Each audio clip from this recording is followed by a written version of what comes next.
BRS కు గట్టి షాకే తగులుతుంది. బీఆర్ఎస్ ఎమ్మెల్యేలు కాంగ్రెస్ లో చేరుతుండడంతో కేసీఆర్ లో గుబులు మొదలైంది. అలాగే బీఆర్ఎస్ ఎల్పీని కాంగ్రెస్ లో కలిపేస్తారనే టాక్ కూడా జోరుగా నడుస్తుంది. దీనికి సంబంధించిన ఓవరాల్ డీటెయిల్స్ ఏంటి?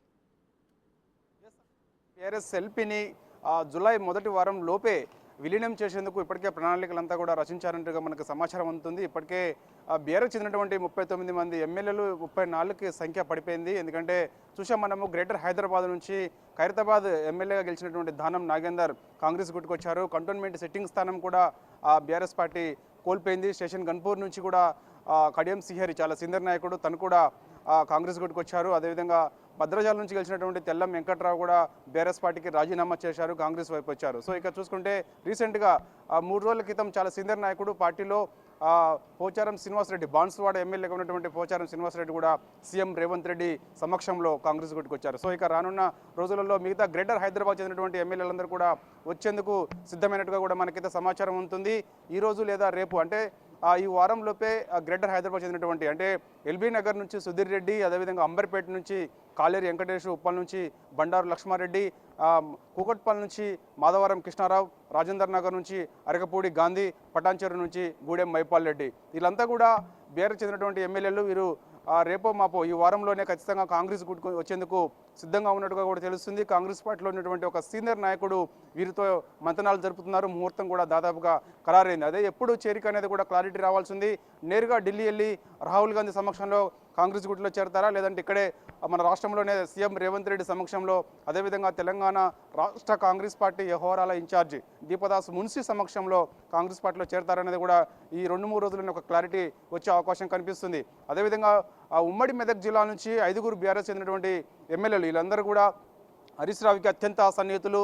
గతంలో కూడా సీఎం రేవంత్ రెడ్డిని కలిసినప్పుడు కూడా పార్టీ మార్పుపై పెద్ద ఎత్తున వార్తలు వచ్చాయి, కానీ వారు పార్టీ మారడం లేదని చెప్పేసి కూడా ఖండించారు. కానీ ఈ మధ్యకాలంలో చూసాం మనము మెదక్ జిల్లాకు చెందినటువంటి మంత్రి ఆంతోల్ ఎమ్మెల్యేగా ఉన్నటువంటి మంత్రి దామోదర రాజనరసింహతోటి గూడెం మైపాల్ రెడ్డి, పటాన్చెరు ఎమ్మెల్యే గూడెం మైపాల్ రెడ్డి భేటీ అయ్యారు. ఆ భేటీ పార్టీ మార్పుకే అని చెప్పేసి కూడా పెద్ద ఎత్తున సంకేతాలు కూడా వినిపిస్తున్నాయి. సో ఖచ్చితంగా ఇక సంగారెడ్డి నుంచి గెలిచినటువంటి చింతా ప్రభాకర్, అదేవిధంగా దుబ్బాక నుంచి గెలిచినటువంటి కొత్త ప్రభాకర్ రెడ్డి, నర్సాపూర్ నుంచి గెలిచినటువంటి సునీత లక్ష్మారెడ్డి, సో ఈ విధంగా చూసుకున్నట్టయితే ఖచ్చితంగా జహీరాబాద్ నుంచి గెలిచినటువంటి మాణిక్ రావు వీళ్ళందరూ కూడా 5గురు ఎమ్మెల్యేలు. ఉమ్మడి మెదక్ జిల్లాలో 5గురు ఎమ్మెల్యేలు బీఆర్ఎస్ పార్టీ గెలిచిన వాళ్ళు ఉన్నారు. కాబట్టి ఈ 5గురు కూడా కాంగ్రెస్ గుడికి వచ్చేందుకు ఇప్పటికే కాంగ్రెస్ పార్టీ సీనియర్ నాయకులతోటి మంతనాలు జరిపినట్టు కూడా తెలుస్తుంది. ఈ విషయం తెలిసినటువంటి హరీష్ రావు వాళ్ళని బుజ్జగించే ప్రయత్నం కూడా చేశారు, వారిని ఆపే ప్రయత్నం కూడా చేస్తున్నారు. కానీ చూడాలి మరి వారిని ఆపే ప్రయత్నం చేయడంలో హరీష్ రావు విఫలమవుతారా అనేది కూడా తెలియాల్సి ఉంది. సో ఏదైనప్పటికీ కూడా ఈ పార్టీ ఎమ్మెల్యేలు మార్పు సంబంధించి పెద్ద ఎత్తున 2-3 రోజుల నుంచి కూడా వార్తలు వస్తున్న నేపథ్యంలో నిన్న కేసీఆర్ హరీష్ రావుని, కేటీఆర్ ఇద్దరిని కూడా పిలిపించి మాట్లాడినట్టుగా తెలుస్తుంది. వారిపై కొంత సీరియస్గా అయినట్టుగా కూడా మనకైతే సమాచారం ఉంటుంది. ఎందుకంటే ఎప్పటికప్పుడు పార్టీ సమీక్షలు నిర్వహించినటువంటి బీఆర్ఎస్ పార్టీ కేటీఆర్ కూడా వర్కింగ్ ప్రెసిడెంట్గా పూర్తిగా విఫలమయ్యారని చెప్పేసి కూడా పెద్ద ఎత్తున వార్తలు వస్తున్నాయి. ఎందుకంటే శాసనసభ ఎన్నికల ఓటమి తర్వాత వెంటనే 6 నెలల్లోపే పార్లమెంట్ ఎన్నికలు కూడా వచ్చాయి. కాబట్టి పార్లమెంట్ ఎన్నికల్లో ఎక్కడ కూడా బీఆర్ఎస్ పార్టీ ప్రభావం చూపలేకపోయింది. చాలా సీరియస్గా తీసుకున్నారు. కేసీఆర్ కూడా బస్ యాత్ర నిర్వహించారు. 6 నెలల్లోనే కాంగ్రెస్ పార్టీపై తీవ్ర వ్యతిరేకత వచ్చిందని చెప్పేసి కూడా ప్రచారం చేశారు. రైతు ఎజెండే ప్రధాన అంశంగా మలుచుకొని కేసీఆర్ కూడా బస్ యాత్ర నిర్వహించారు. కానీ ఎక్కడ కూడా బీఆర్ఎస్ పార్టీని ప్రజలు నమ్మే పరిస్థితి లేదు. చాలా చోట్ల 3rd ప్లేస్లో పడిపోయింది.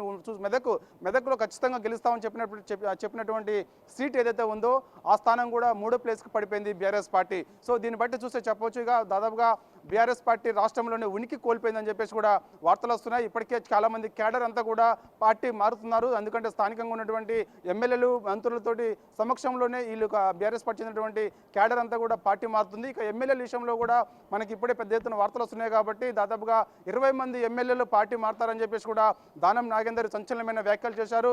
నిన్న కూడా గంగుల కమలాకర్ మా కరీంనగర్ జిల్లాకు చెందినటువంటి మాజీ మంత్రి, కరీంనగర్ ఎమ్మెల్యేగా ఉన్నటువంటి గంగుల కమలాకర్ కూడా పార్టీ మారుతారని చెప్పేసి కూడా పెద్ద ఎత్తున వార్తలు వస్తున్నాయి. కానీ దాన్ని అతను ఖండిస్తున్నారు. కానీ చూడాలి మరి అట్లా చాలా మంది వార్తలు వచ్చినప్పటికీ ఖండించినప్పటికీ కూడా వెంటనే కాంగ్రెస్ గుడ్డి కూడా వచ్చారు. కాబట్టి సో ఈ ప్రస్తుతం మరి గంగుల కమలాకర్ కూడా కరీంనగర్ నుంచి కాంగ్రెస్ గుడ్డుకు వస్తారని చెప్పేసి కూడా పెద్ద ఎత్తున అయితే చర్చ జరుగుతుంది. సో ఏదైనప్పటికీ కూడా ఇప్పటికే 39 మంది శాసనసభ్యులు ఉన్నటువంటి బీఆర్ఎస్ పార్టీకి 34కు పడిపోయింది. ఇక మిగిలినటువంటి ఎమ్మెల్యేలు అందరూ వస్తే మాత్రం ఖచ్చితంగా జూలై మొదటి వారంలోనే బీఆర్ఎస్ ఎల్పీని కాంగ్రెస్ పార్టీలో విలీనం చేస్తారని చెప్పేసి కూడా పెద్ద ఎత్తున వార్తలు వస్తున్నాయి ప్రస్తుతం.